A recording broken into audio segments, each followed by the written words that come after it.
In the cold silence of deep space, far from the warmth of any sun, a massive ship drifted through the endless void.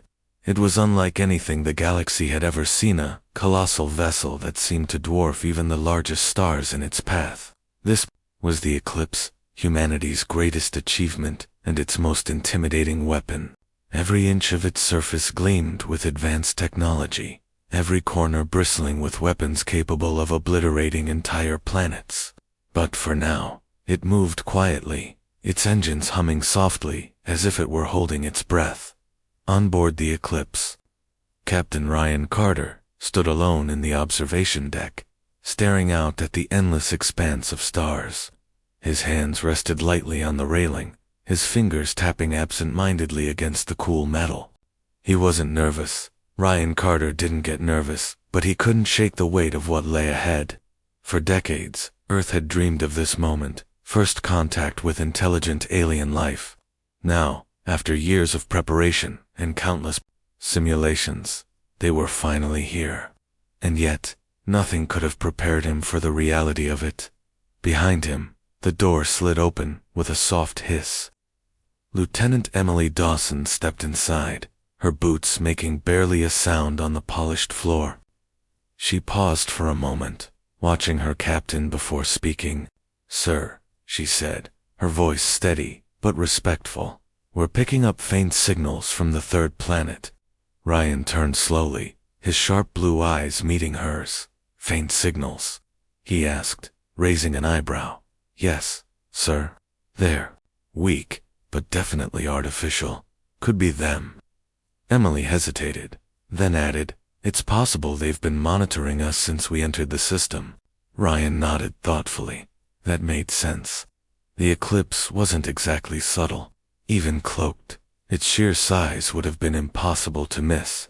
Still, it was hard to imagine how anyone or anything could remain calm, knowing that this behemoth was heading their way.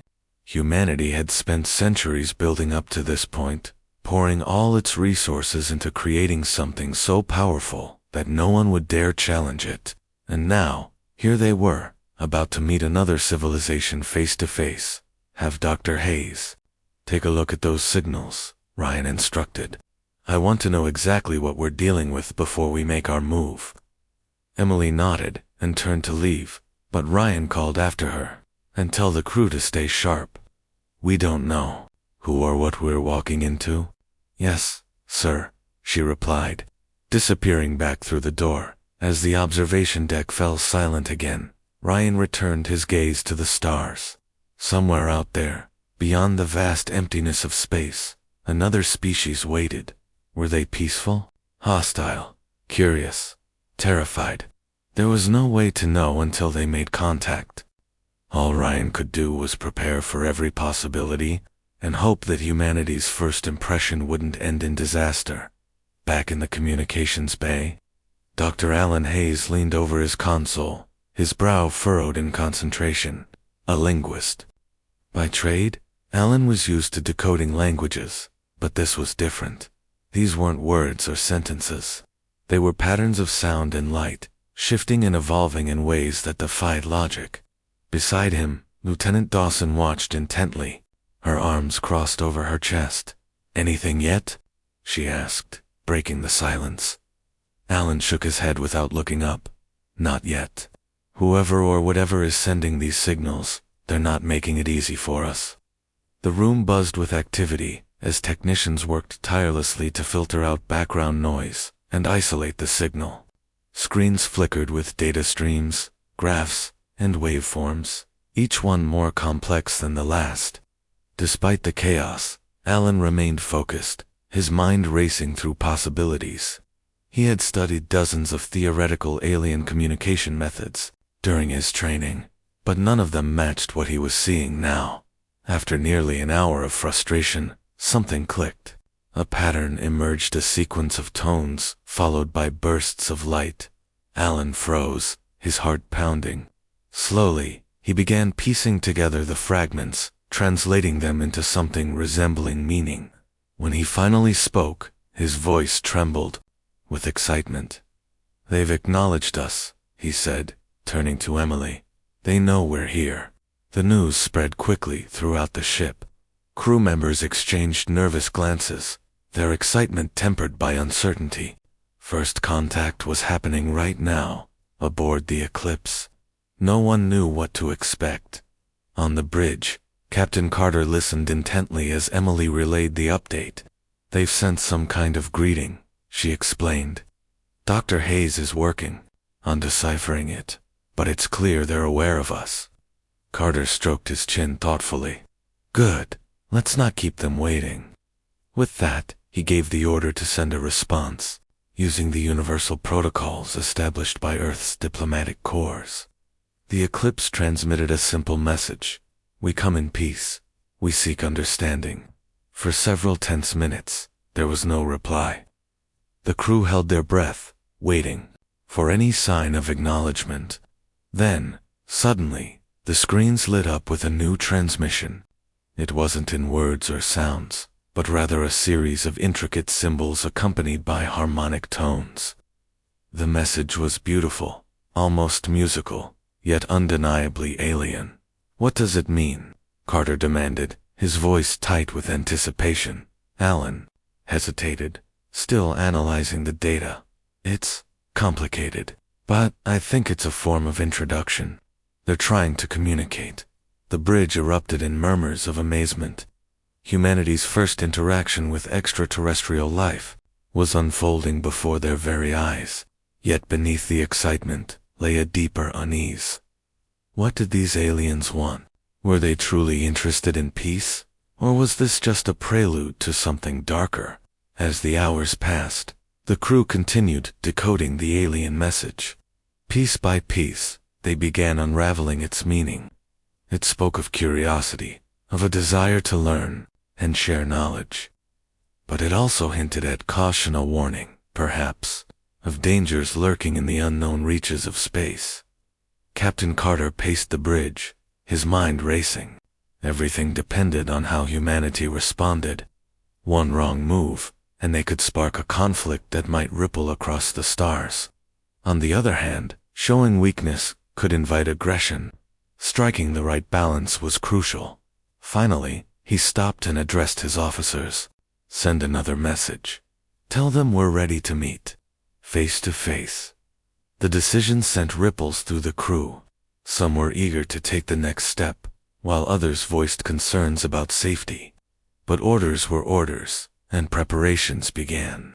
Immediately, the Eclipse adjusted its course, moving closer to the third planet, where the signals originated. As the massive ship descended toward the alien world, the crew braced themselves for what was to come. Beyond the viewport, the planet loomed large, its surface covered in swirling clouds and strange, glowing formations. It was breathtaking and terrifying.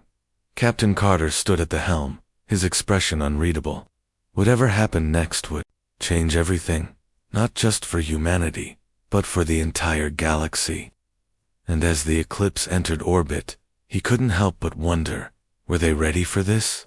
As the Eclipse settled into orbit around the alien planet, a tense silence filled the ship. The crew moved with purpose, their footsteps echoing softly against the metallic floors. Everyone knew that this was the moment they had trained for, the culmination of years of preparation. Yet, despite their readiness, an undercurrent of unease ran through the corridors. No one spoke it aloud, but the question lingered in every glance and whispered conversation. What would happen next?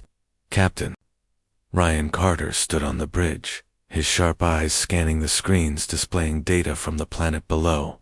The world was strange and beautiful, its surface dotted with glowing structures that pulsed faintly, as if alive. Thick clouds swirled in chaotic patterns, obscuring much of the terrain beneath. It was unlike anything anyone on the Eclipse had ever seen, and for a brief moment, even Carter allowed himself to marvel at the sight. Beside him, Lieutenant Emily Dawson adjusted her headset, listening intently to the faint signals still streaming in from the planet. "They're responding again," she announced, her voice steady but tinged with excitement. The same harmonic tones as before, but stronger this time. Carter nodded, his jaw tightening. "Let's keep analyzing. We need to understand everything we can about them before we make our move. In the communications bay, Dr. Alan Hayes worked feverishly to decode the latest transmission. The symbols and tones were becoming clearer now, almost like a language, taking shape. He scribbled notes onto a digital tablet, muttering to himself as he pieced together fragments of meaning. Slowly, a picture began to emerge, a message of welcome, though laced with caution. "They're inviting us to send a representative," Alan said finally, turning to Emily. "They want to meet face to..." Emily's eyes widened. "Are you sure?" "As sure as I can be," Alan replied, pushing his glasses up the bridge of his nose. "It's not perfect, but it's clear enough. They're extending an invitation." When the news reached the bridge, Carter didn't hesitate. "Prepare a shuttlecraft," he ordered. "I'll lead the delegation." The room erupted in murmurs of protest. Chief Engineer Brian Holt stepped forward, his usually calm demeanor replaced by concern. "Sir, that's too risky. If something goes wrong, I'm well aware of the risks," Carter interrupted, his tone firm but controlled. "But this is first contact. Humanity's future depends on how we handle this. I won't ask anyone to do something I wouldn't do myself." Reluctantly, the crew began preparations. The shuttlecraft was prepped and loaded with supplies, while security teams double-checked their equipment. Ensign Samantha Lee, a young officer with a knack for technology, volunteered to accompany Carter as part of the technical support team. Her presence was approved, and soon the small group gathered in the hangar bay, waiting for the final go-dash ahead. As the shuttle detached from the eclipse and descended toward the alien planet, Carter stared out the viewport, his mind racing. Below them, the glowing structures grew larger, revealing intricate designs that seemed almost organic. Lights flickered in rhythmic patterns, and strange shapes moved in the distance, too far away to identify clearly. Whatever civilization lived here, it was advanced and completely alien. The landing site was a wide platform suspended high above the ground, supported by towering pillars that shimmered in the dim light. As the shuttle touched down, Carter and his team disembarked cautiously, their weapons holstered but within easy reach.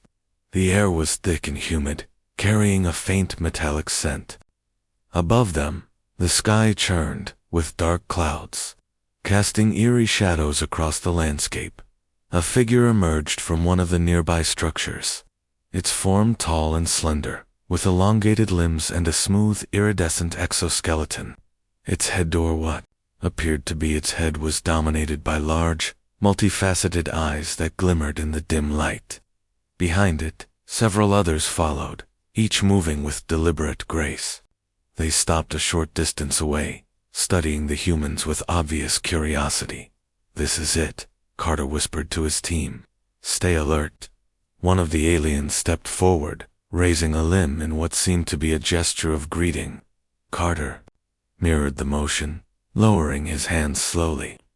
Through the translation device strapped to his belt, a synthesized voice crackled to life.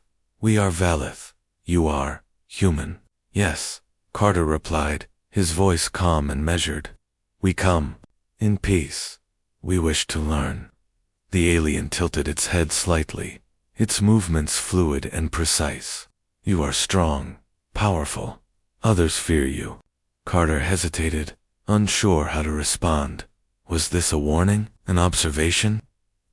Before he could reply, another voice broke over the Kumza transmission from the eclipse. It was Lieutenant Dawson, her tone urgent. "Captain, we've intercepted encrypted messages between the Valith and their home world. Something's not right." Carter's stomach tightened. Keeping his expression neutral, he addressed the alien leader. "We value honesty. If there is something you wish to share, now is the time."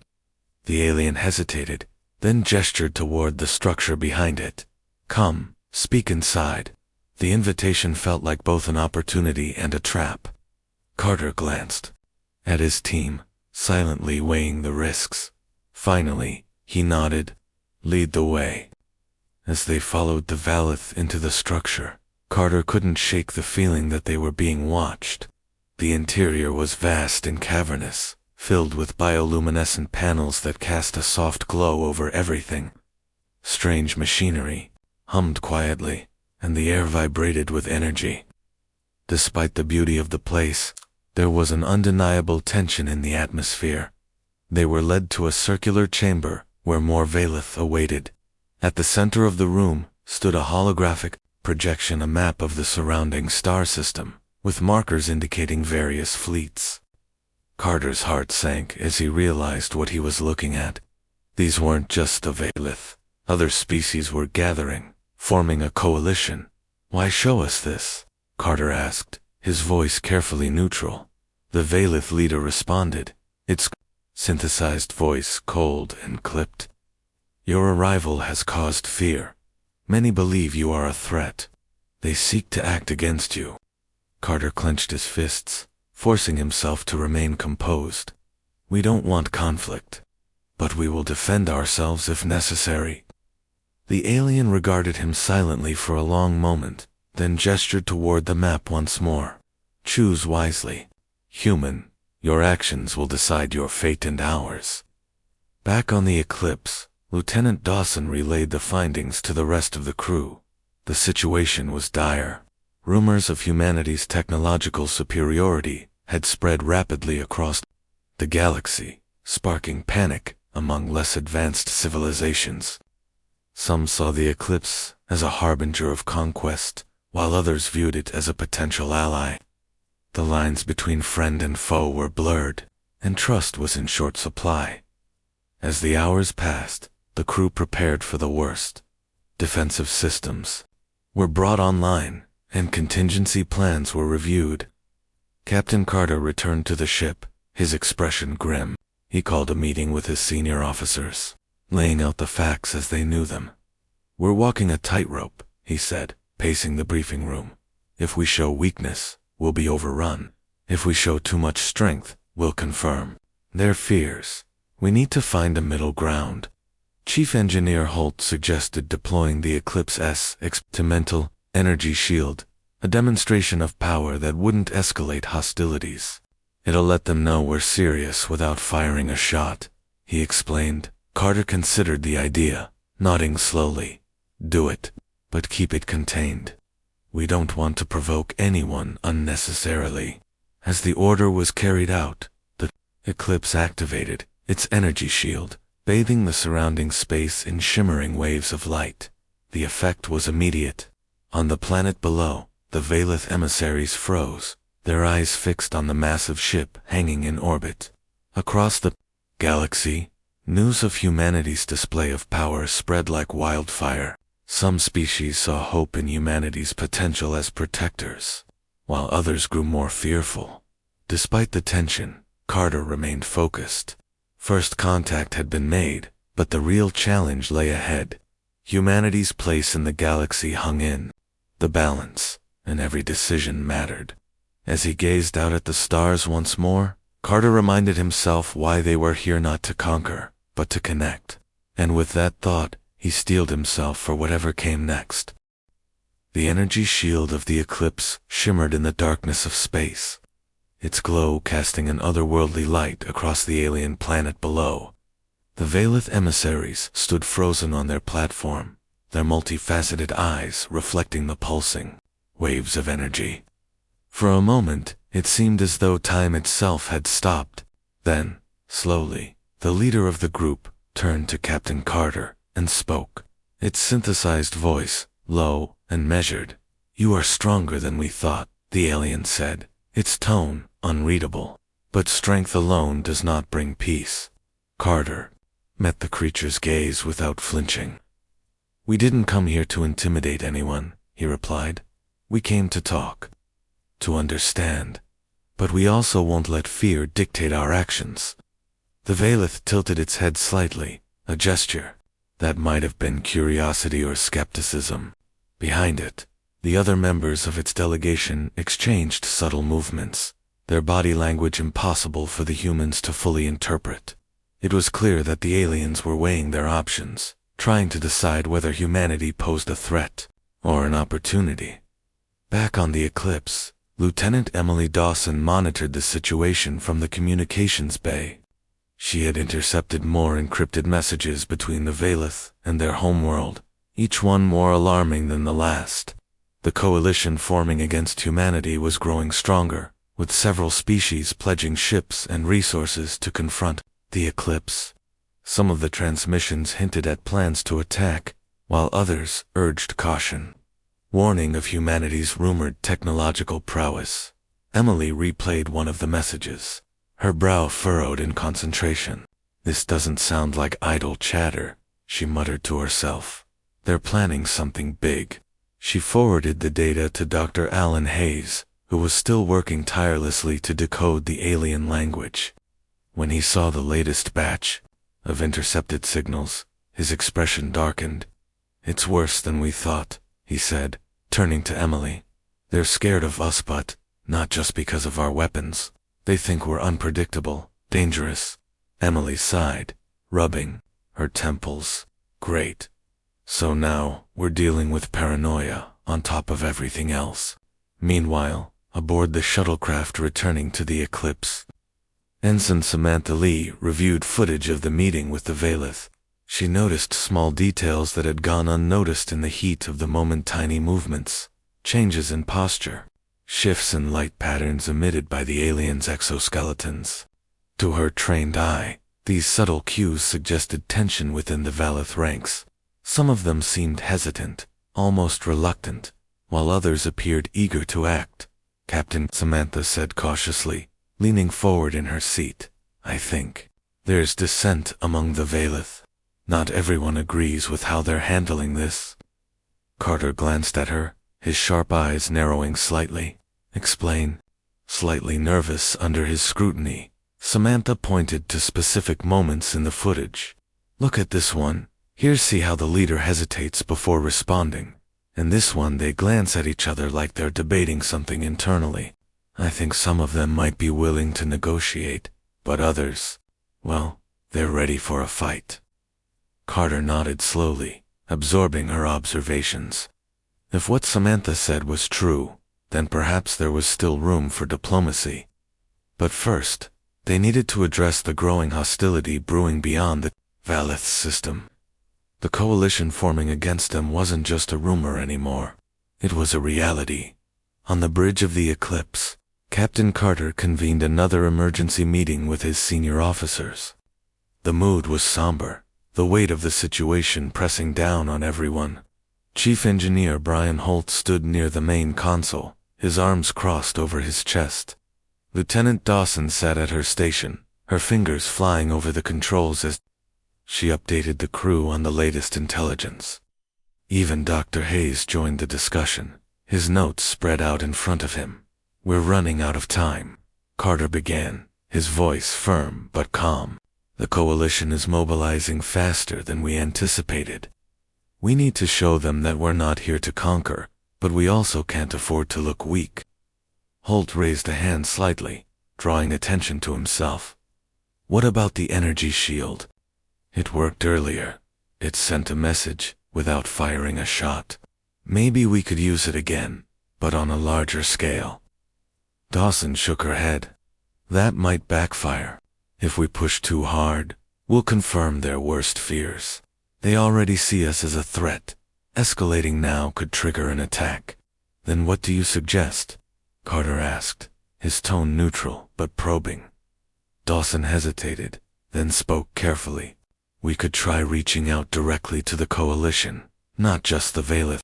Show them that we're willing to listen. Maybe even offer something tangible, like sharing technology or resources. Prove that we're not here to take, but to give." The idea hung in the air, heavy with implications. Sharing Earth's advanced technology was risky. It could tip the balance of power in ways no one could predict. But if done carefully, it might also build trust and ease tensions. Dr. Hayes chimed in, his voice soft but thoughtful. "If we share knowledge, we have to be selective. Give them enough to show goodwill, but not so much that they see us as vulnerable." Carter considered this for a moment, then nodded. "All right, let's draft a proposal. Something simple, something meaningful. And let's make sure the Veil here at first they're the ones holding the key to this whole mess. As the crew worked on the plan, uneasy reports continued to pour in. Scans of nearby star systems revealed cloaked ships lurking at the edges of the Valith territory. These vessels weren't broadcasting any identifying signals, making it impossible to determine which species they belonged to. Whatever their origin, their presence was unmistakably hostile. Ensign Samantha Lee brought this information to Carter personally. "Sir, I think they're waiting for an excuse to strike," she said, her voice barely above a whisper. "If we make one wrong move—" "I know," Carter interrupted, his tone sharper than intended. He softened slightly, adding, "We're walking a knife's edge here, Ensign, but panicking won't help. Stay focused." Despite his reassurance, the tension aboard the Eclipse was palpable. Crew members whispered anxiously in the corridors, speculating about what might happen next. Some expressed doubt about humanity's readiness for this kind of conflict, while others argued passionately for a show of force. Among the dissenters was Ensign Laura Bennett, a young officer known for her outspoken nature. During a routine debriefing, Laura stood up abruptly, addressing the assembled officers. "With all due respect, Captain, I don't think we're prepared for this. We've spent decades building weapons and defenses, but none of us really knows how to handle a galactic war. What happens if we lose?" Her words struck a nerve. Murmurs of agreement from some, and frowns of disapproval from others. Carter fixed her with a steady gaze, his expression unreadable. "Ensign," he said finally, "you're right. None of us knows exactly what will happen. But sitting back and doing nothing isn't an option either. Humanity has taken its first step into the stars, and we can't turn back now. All we can do is face whatever comes next with courage and with hope." Laura lowered her head, chastened, but not entirely convinced. As the meeting adjourned, Carter lingered behind, staring at the holographic map of the surrounding systems. The coalition forces were marked in red, their numbers growing steadily. Each ship represented a potential adversary, a challenge to humanity's place in the galaxy. Yet, amidst the sea of red dots, there were flickers of green neutral species, watching and waiting to see how events unfolded. Carter allowed himself a small smile. Perhaps not everyone was against them. Perhaps there were allies to be found, if only they could reach out in time, hours later. The Eclipse broadcast its message to the Coalition. It was brief but powerful. "We seek peace, not conquest. We offer knowledge, not destruction. Choose wisely, for your actions will shape the future of us all." The transmission rippled through the void, carried by subspace relays to every corner of the galaxy. Reactions were mixed. Some species responded with cautious interest, asking for clarification or offering tentative support. Others remained silent, their intentions unclear. And still, the coalition grew stronger, its leaders determined to act. As the days passed, the Eclipse braced for the inevitable. Defensive systems were upgraded, munitions stockpiled, and evacuation protocols reviewed. Every member of the crew knew that survival depended on staying united and that unity was fragile. Captain Carter stood once more on the observation deck, gazing out at the endless expanse of stars. Somewhere out there, countless lives hung in the balance. Humanity's fate rested in his hands, and he couldn't afford to fail. Turning away from the viewport, Carter squared his shoulders and headed back to the bridge. Whatever happened next, they would face it together. The tension aboard the Eclipse was thick enough to cut with a knife. Every crew member moved with purpose, their faces etched with determination and unease. The message sent to the Coalition had been bold, a blend of diplomacy and quiet strength, but no one knew how it would be received. Captain Ryan Carter stood on the bridge, his sharp eyes scanning the monitors displaying data from the surrounding systems. Cloaked ships still lingered at the edges of sensor range, their presence a constant reminder of the danger they faced. Dr. Alan Hayes sat hunched over his console in the communications bay, analyzing responses to the broadcast. Some species had replied cautiously, expressing interest in humanity's offer of shared knowledge. Others remained silent, their motives unclear. But the coalition leaders, the ones who saw Earth as a threat, were growing bolder. Their transmissions crackled with hostility, accusing humanity of arrogance and aggression. "They're painting us as invaders," Alan muttered to Lieutenant Emily Dawson, who stood nearby. "They're trying to rally support against us." Emily frowned, her fingers flying over her controls. "We need to counter that narrative. If we don't, more species will join them." Carter listened intently as Emily relayed the updates. During a briefing, his jaw tightened, but he kept his voice calm. "Then, let's give them something to think about. Prepare another transmission, highlighting our peaceful intentions, and make sure it reaches as many neutral species as possible." While the crew worked on crafting the new message, Ambassador Kelthor, the Valith leader, requested another meeting. This time, he insisted on coming aboard the Eclipse. The request caught everyone off guard. Until now, the Valith had avoided setting foot on human territory. Carter agreed, though not without suspicion. As the Valith shuttle docked, security teams took their positions along the corridors leading to the conference chamber. Ensign Samantha Lee double-checked the surveillance systems, ensuring every angle was covered. When the alien delegation stepped onto the ship, their movements were slow and deliberate, as if testing the air for hidden threats. Ambassador Kelthor led the group, his iridescent exoskeleton gleaming under the artificial lights. Carter greeted him in the conference chamber, where a holographic table displayed maps of nearby star systems. "Ambassador," Carter said, his tone polite but firm. "What brings you here?" Kelthor tilted his head slightly, his multifaceted eyes glimmering. "Your message has caused division. Many see your words as deception. Others are curious. I have come to understand your true intentions." Carter gestured toward the hologram. "Our intentions are simple: coexistence. We're not here to conquer or dominate. But we won't stand idly by while others decide our fate." The ambassador studied the map, his limbs twitching faintly. "You speak of peace, yet your ship bristles with weapons. Your shield dazzles the stars. How can we trust such power?" Before Carter could respond, Dr. Hayes interjected. "Power isn't inherently dangerous, Ambassador. It depends on how it's used. Humanity has faced challenges before we've learned from our mistakes." Kelthar turned his gaze to Hayes, his expression unreadable. "Mistakes often lead to destruction. Your kind is young, untested among the stars. Can you promise you will not repeat those mistakes?" Hayes hesitated, glancing at Carter. The captain stepped forward, his voice steady. "No one can promise perfection, but we're willing to try. That's why we're here, to learn, to grow, to build bridges instead of walls." For a long moment, Kelthor was silent. Then, unexpectedly, he gestured toward the hologram. "Show me your technology. Prove that your intentions are genuine." The request threw the room into a brief flurry of whispered discussions. Sharing advanced technology, even a small portion of it, was risky, but refusing might confirm the coalition's fears.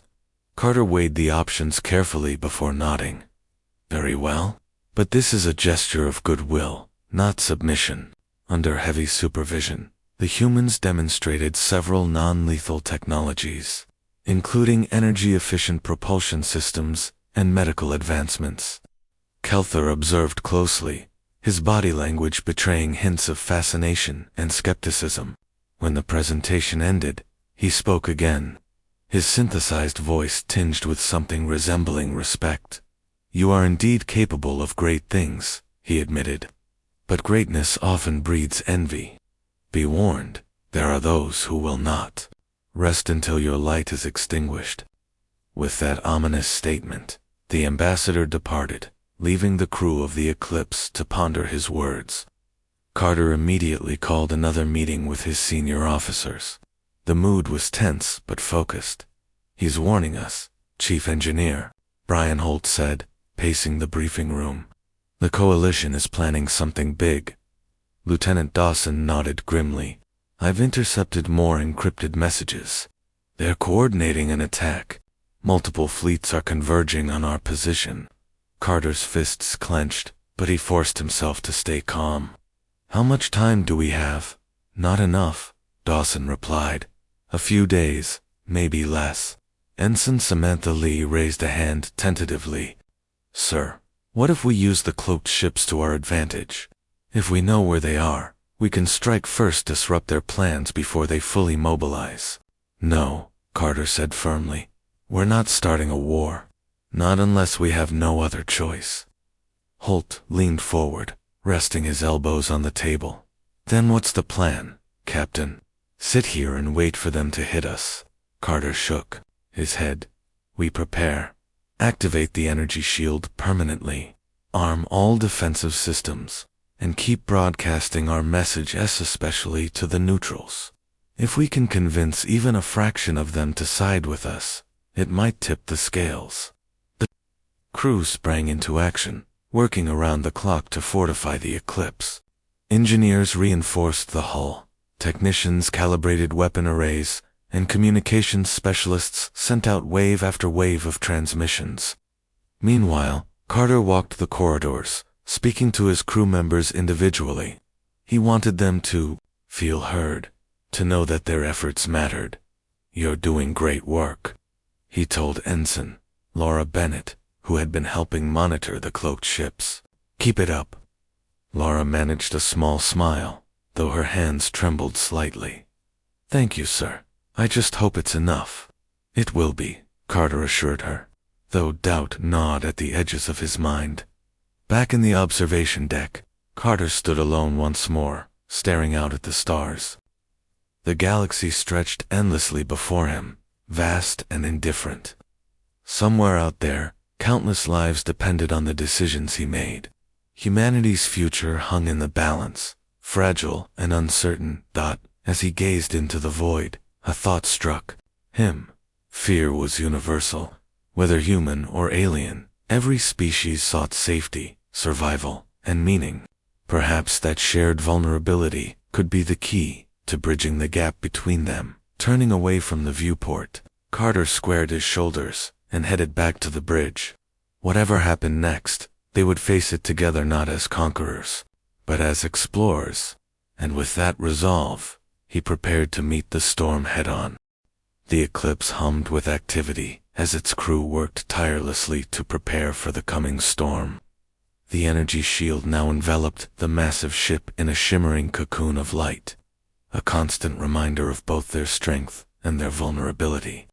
Captain Ryan Carter moved through the corridors, his presence calming yet commanding. He stopped occasionally to speak with crew members, offering words of encouragement or answering questions. Despite the tension in the air, there was an undeniable sense of unity aboard the ship, a shared determination to face whatever lay ahead. In the communications bay, Lieutenant Emily Dawson monitored the growing number of transmissions flooding in from across the galaxy. Some were messages of support from neutral species intrigued by humanity's bold stance. Others carried veiled threats from coalition leaders, their voices dripping with disdain. But amidst the chaos, one signal stood out: a direct communication from Ambassador Calthor. "He wants to meet again," Emily announced, turning to Captain Carter. "This time, he says it's urgent." Carter frowned, considering the implications. "Where does he want to meet?" "On the planet below," Emily replied. "Same location as before." Carter nodded slowly.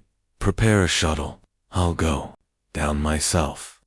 Once again, protests erupted from the senior officers.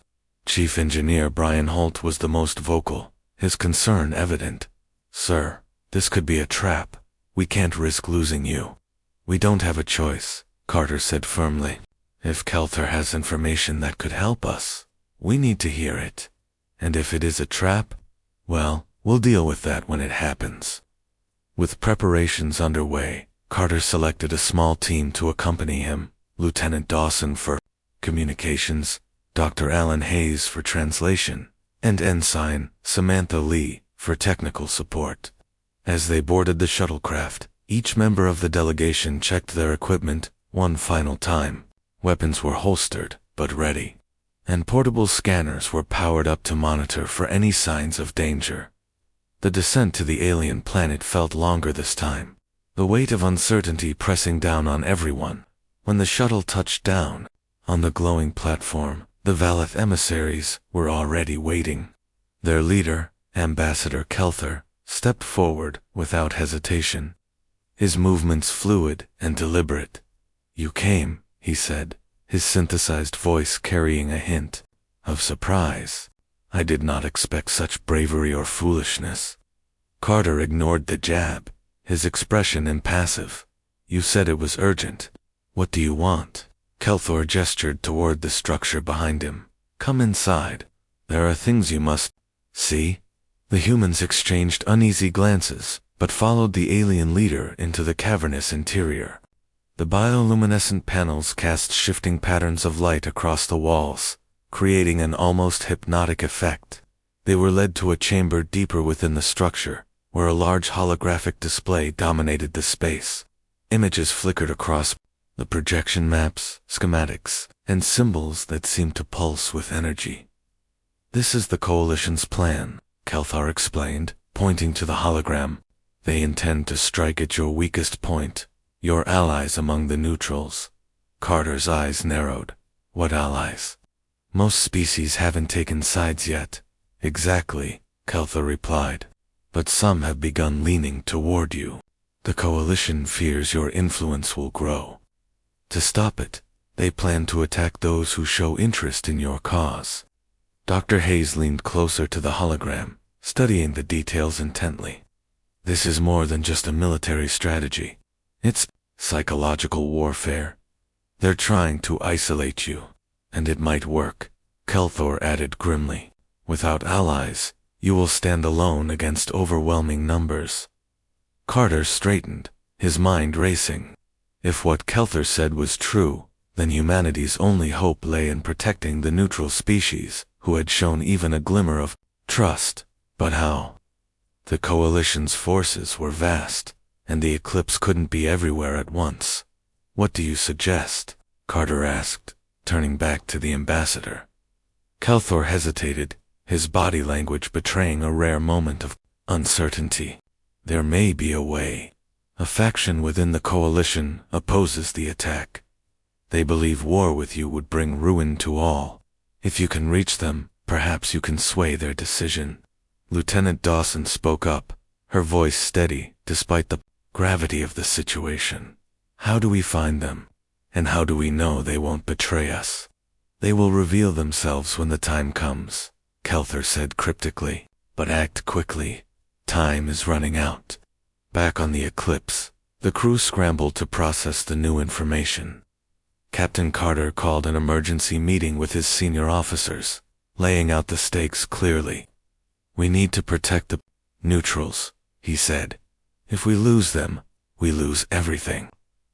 Chief Engineer Holt rubbed his temples, looking exhausted. Pointing to the map displayed on the main console, he highlighted several star systems where neutral species were located. "These are the most vulnerable. If the Coalition targets them, we won't be able to defend all of them at once." And Samantha Lee studied the map closely, her sharp eyes catching something no one else had noticed. "What about these coordinates here?"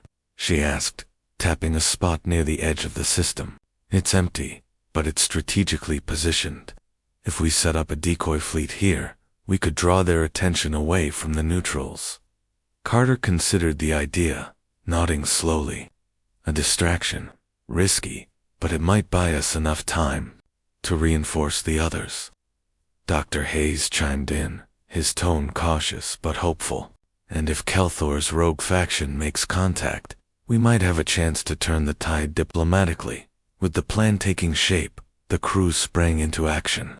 Engineers worked around the clock to retrofit smaller vessels with holographic emitters, creating the illusion of a larger fleet. communications teams reached out to the neutral species, warning them of the impending threat while assuring them of humanity's support. Meanwhile, Carter prepared for another journey to the coordinates Samantha had identified. As the shuttlecraft detached from the eclipse and headed toward the designated location, Carter couldn't shake the feeling that they were walking into a trap. Yet, he also knew that doing nothing was not an option. Humanity's survival depended on taking risks and trusting that others would see the value in peace. When the shuttle arrived at the coordinates, the scene was eerily quiet. Empty space stretched in every direction, devoid of stars or planets. Just as Carter began to wonder if the plan had been a mistake, a series of ships decloaked nearby. They were sleek and angular, their designs unfamiliar but unmistakably hostile. "Here we go," Carter muttered under his breath, his hand resting on the hilt of his weapon. One of the ships transmitted a message, its voice cold and mechanical. "You dare challenge us?" Carter activated the comms, his tone calm but firm. "We don't seek conflict, but we won't let you harm innocent lives." The response was immediate. A barrage of energy blasts streaked toward the shuttle. Carter's team braced for impact, but the decoy fleet appeared just in time, drawing the enemy fire. The ruse worked. The coalition ships turned their attention to the holograms, giving the Eclipse precious minutes to regroup. Back aboard the main ship, Lieutenant Dawson intercepted a new transmission, one that sent a shiver down her spine. "Captain," she said urgently, "the rogue faction has made contact. They're willing to negotiate." Carter exhaled sharply, relief washing over him. "Patch them through. Let's end this before it begins." As negotiations began, the coalition forces faltered, unsure whether to continue their assault or retreat. The rogue faction's defection sowed confusion and doubt, fracturing the alliance that had been so carefully constructed. Slowly, but surely, the tide began to turn. On the bridge of the Eclipse, Carter watched as the enemy ships withdrew, their formations breaking apart. For the first time in days, a faint smile crossed his face. The battle wasn't over, not yet, but humanity had proven itself capable of standing tall among the stars. Turning to his crew, Carter spoke softly, but with conviction. "We've taken our first step. Now, let's make sure it leads somewhere worth going."